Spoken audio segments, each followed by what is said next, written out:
கர்நாடகால என்னடா நடந்துட்டு இருக்கு? 7,000 ஸ்டூடண்ட்ஸ் வந்து பார்த்தோன்னா, ஹெச்ஐவின்னு சொல்லிட்டு இது பண்ணியிருக்காங்க. அதுவும் என்ன தெரியுமா?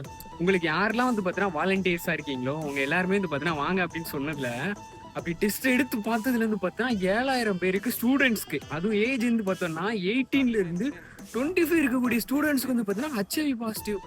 என்னதான் நடந்துட்டு இருக்கு? அது மட்டும் இல்லாம கர்நாடகால 2023ல ஒரு 40,000 பேர் வந்து பார்த்தீங்கன்னா, ஹெச்ஐவியா இருந்திருக்காங்க. ஆனா 2025க்கு மேல வந்து பார்த்தீங்கன்னா, அதே டபுள் மடங்கு 80,000 மேல வந்து பார்த்தீங்கன்னா, ஹெச்ஐவி வந்து பார்த்தீங்கன்னா, பாசிட்டிவா இருந்துட்டு இருக்கு.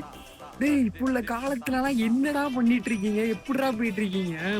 முன்னாடிலாம் வந்து பார்த்தீங்கன்னா, ஸ்டூடண்ட்ஸ்க்கு வரவே வராது. ஆனா இப்பலாம் வந்து பார்த்தீங்கன்னா, சாதாரணமா 7,000 பேரு. இன்னும் எவ்வளோ பேரு டெஸ்ட் எடுத்து பார்த்தா தான் தெரியும். இன்னும் எவ்வளோ பேருக்கு இருக்கே இல்ல அப்படிங்கிறதே.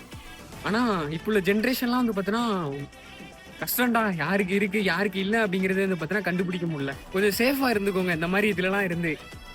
எந்த ஃப்ரெண்டுக்கு வந்து பார்த்தீங்கன்னா, இது தெரியணுமோ, அத தெரியப்படுத்துங்க. ஷேர் பண்ணிக்கோங்க. சேஃபா இருக்கணும்.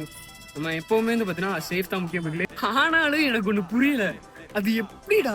இந்த வயசுலயே வந்து பார்த்தோன்னா, நெறைய பேரு, அதுவும் ஸ்கூல் படிக்கிறவங்க முதற்கொண்டு கஷ்டம்டா.